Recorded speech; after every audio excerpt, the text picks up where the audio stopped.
Mr.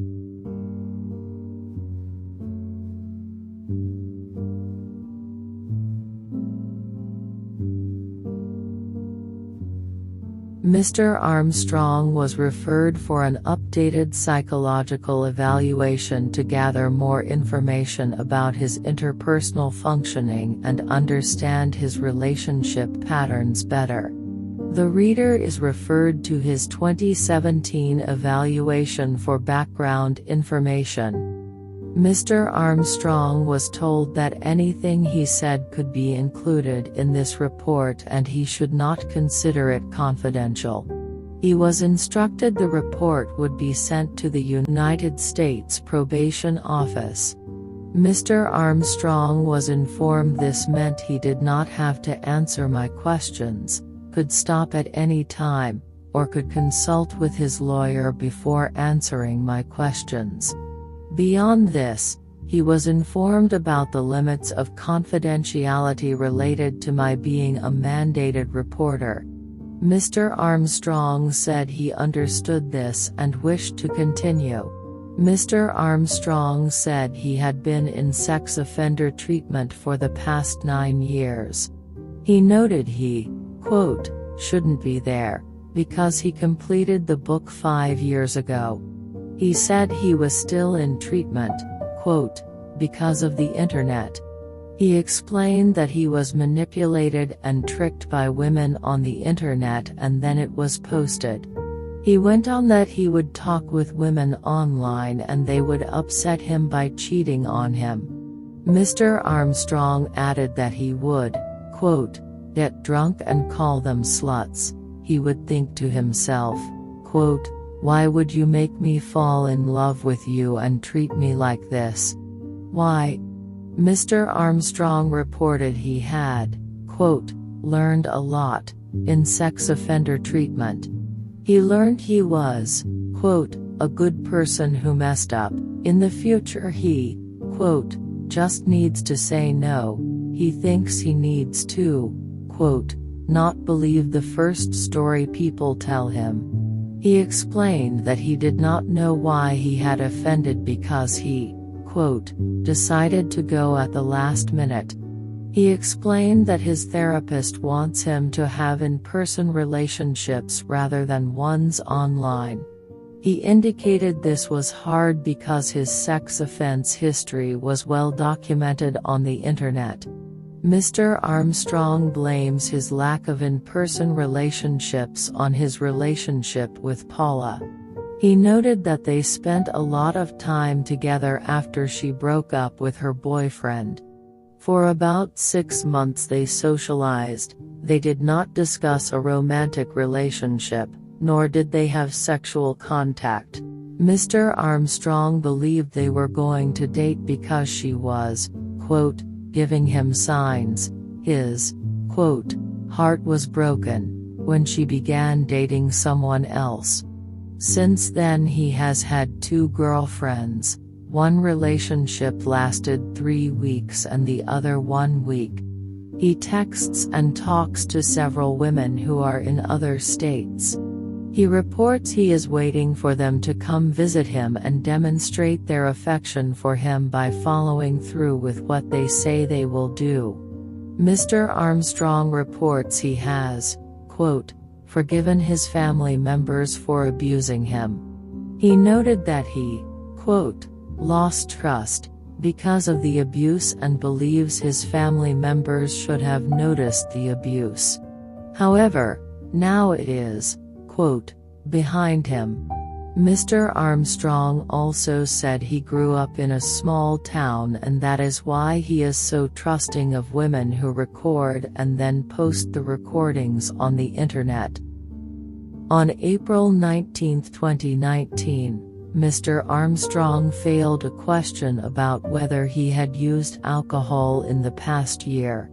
During the post-polygraph test, Mr. Armstrong acknowledged drinking beer with his friend Tony and Tony's wife. On July 19, 2019, Mr. Armstrong informed the polygrapher that in addition to drinking beer at Tony's, he had also drunk alcohol at Alton's, a friend. and at home. He said he was, quote, getting drunk about once per week, on the weekends, over the past 16 months up until 2 weeks ago. He acknowledged drinking alcohol after the April 19 failed polygraph.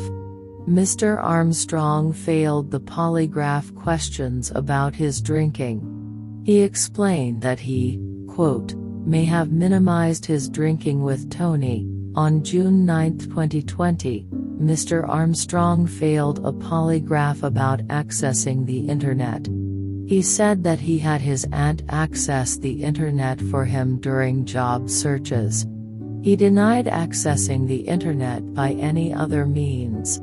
On July 13, 2020, Mr. Armstrong acknowledged he had accessed his mother's computer to look at YouTube to, quote, find out what people were saying about him. He passed the polygraph questions about other computer use. On February 17, 2021, Mr. Armstrong failed a polygraph test about accessing the Internet, searching for media involving minors for sexual stimulation, and using fantasies involving minors for sexual stimulation in the past 7 months. During the post-test interview, Mr. Armstrong acknowledged fantasizing about 10 to 14-year-old girls during masturbation. In May 2021, Mr. Armstrong failed a polygraph test about looking at images of minors for sexual stimulation and looking at the bare sexual organs of a person under the age of 18. Mr. Armstrong identified 5 people he had dated in high school and said he fantasized about them. He acknowledged having sexual fantasies about a 9-year-old girl who is on TV and sings the national anthem wearing a short dress. He acknowledged watching Little House on the Prairie and masturbating to Mary. He did not indicate what age she was at the time. On January 4, 2022, Mr. Armstrong passed a polygraph test on accessing the Internet, looking at pornography, and drinking alcohol. A noted titled post-conviction, Ph.C. treat entered 2100 hours by Mr. Oswald, noted that Mr. Armstrong had made 38 calls between 2:30 p.m. and 9 p.m. They found Mr. Armstrong had sent multiple text messages. At least one of these text messages was accusatory in nature, stating something to the effect of, I know you have the ringer off so whoever you are with doesn't hear it. Many of the text messages contained profanity. Mr. Armstrong explained the texts and phone calls were to Nikki. They had previously, quote, been involved, and she had filed a harassment complaint against him. Mr. Armstrong explained they were dating, they had not yet kissed or been sexual, and Mr. Armstrong did not provide a definitive answer if she knew they were dating. An objective inventory of adult personality, the PAI, assesses psychopathological syndromes and provides information relevant for clinical diagnosis, treatment planning, and screening for psychopathology. Mr. Armstrong answered all the questions in a consistent manner. He responded in a reasonably forthright manner and did not attempt to present an unrealistic or inaccurate impression that was either more negative or more positive than the clinical picture would warrant. Mr. Armstrong's self-description indicates significant suspiciousness and hostility in his relations with others. He is likely to be a hypervigilant individual who often questions and mistrusts the motives of those around him.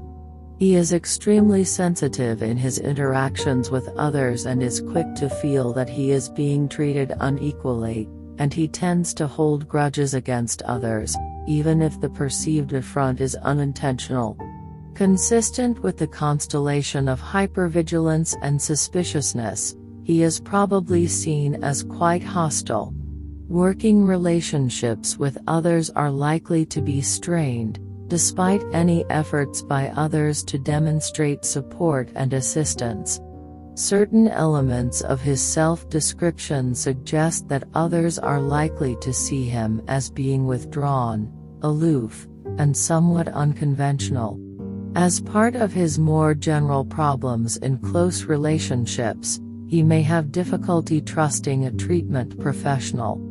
Mr. Armstrong indicates he occasionally experiences, or may experience to a mild degree, maladaptive behavior patterns aimed at controlling anxiety. His traumatic past continues to distress him and produce recurrent episodes of anxiety. According to his self-report, Mr. Armstrong describes no significant problems in the following areas: antisocial behavior, problems with empathy, unhappiness, and depression, unusually elevated mood or heightened activity, marked anxiety, difficulties with health or physical functioning. He reported no significant problems with alcohol or drug abuse or dependence. The self-concept of Mr. Armstrong appears to involve a generally positive self-evaluation. He is generally a confident, resilient, and optimistic person, although his self-esteem may inwardly be troubled by more self-doubt and misgivings about his adequacy than is readily apparent to others. Reactive changes in self-esteem may be accompanied by uncertainty about goals, values, and important life decisions. Mr. Armstrong's interpersonal style seems best characterized as one of autonomy and balance. With both interpersonal scales falling in the average range, his assertiveness, friendliness, and concern for others is typical of normal adults. The Saucy 4 is a psychological questionnaire designed to screen individuals for substance use disorders.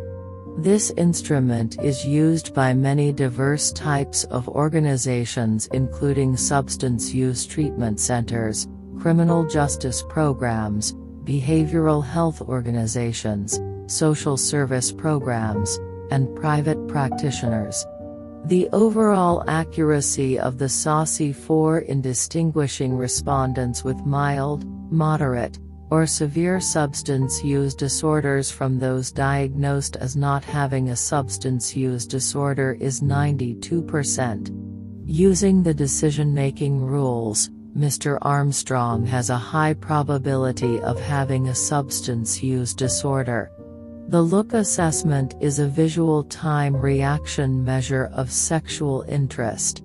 It uses an individual as their own baseline and helps identify which genders and age groups of people the person is most sexually attracted to.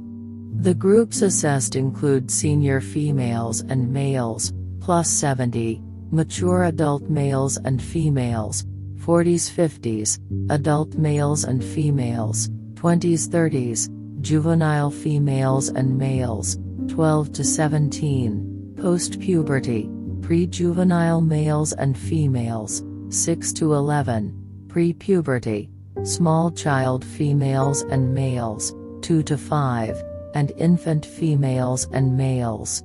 Mr. Armstrong rated himself as most attracted to adult, 20s-30s, females and then mature, 40s-50s, females. The objective measures of sexual attraction suggest he is most attracted to mature females and to adult and senior females. His sexual interest should be considered normal. Mr. Armstrong was referred for this evaluation to get an understanding of his relationships and why he continues to be taken advantage of. Mr. Armstrong reports he does not have a history of ever having had a long-term, intimate relationship with an adult. He believes much of this is related to his friend choosing to date someone else. It seems more probable that it is related to difficulty with relationships in general. One of the factors that complicates understanding the underlying dynamics of Mr. Armstrong's relationships is that he is not a reliable reporter, so it becomes difficult to know whether he believes what he is saying is true when it's not, or whether he is aware he is providing inaccurate information. Mr. Armstrong's failed polygraphs suggest he has a pattern of withholding relevant information when asked about it. Mr. Armstrong described himself as being taken advantage of by women on the internet who post their conversations with him. He said he was, quote, too trusting, and that's why they took advantage of him. When confronted with accusations that he would get drunk and yell at the women, he again portrayed himself as the victim, noting that they had, quote, made him fall in love with them, and then cheated on him. His calling them, quote, sluts, and yelling at them suggests a much more combative, if not abusive, relationship than he suggests. It is unknown whether the other women believe they are in romantic relationships with Mr. Armstrong where sexual fidelity would be expected. It may be more helpful to conceptualize the relationships as mutually abusive, rather than as him being taken advantage of by people who have manipulated him. In treatment, this would include looking at the ways he was abusive and controlling. It will be important for him to shift his mindset from one where he is the victim, to one of him making choices that likely hurt others. It will also be helpful for him to think about the needs he is meeting through having these relationships. Throughout the interview, Mr. Armstrong spoke about his sex offender treatment as if he were still engaged in it. He said he was still in treatment because his provider wanted him to have a relationship. This contrasts with information provided at the referral, when it was reported he had been discharged from the program for saying he wanted to hurt sex offenders. Beyond this, it does not appear Mr. Armstrong has gained knowledge from the sex offense-specific treatment process. He was unable to identify what he had learned or what sort of changes he had made. While it would be understandable if he could not articulate all the tools and interventions he has been exposed to, he was unable to identify any. This is particularly concerning given his admissions of using thoughts of young adolescents and pre-adolescents for sexual satisfaction during masturbation as recently as last year. Particularly given the nature of his offense, this is very concerning. The look assessment suggests Mr. Armstrong is not primarily attracted to prepubescent children. This suggests that his use of adolescent girls for masturbatory fantasies is more about his ideas of the relationship, rather than the aspects of the body. It would be helpful to explore why he chose those people to think about while masturbating and what he found arousing about them. That may open the discussion to his ideas about relationships. It may be possible to use his relationship pattern with those in group, with his probation officer, and with treatment providers to begin to explore his problems with relationships.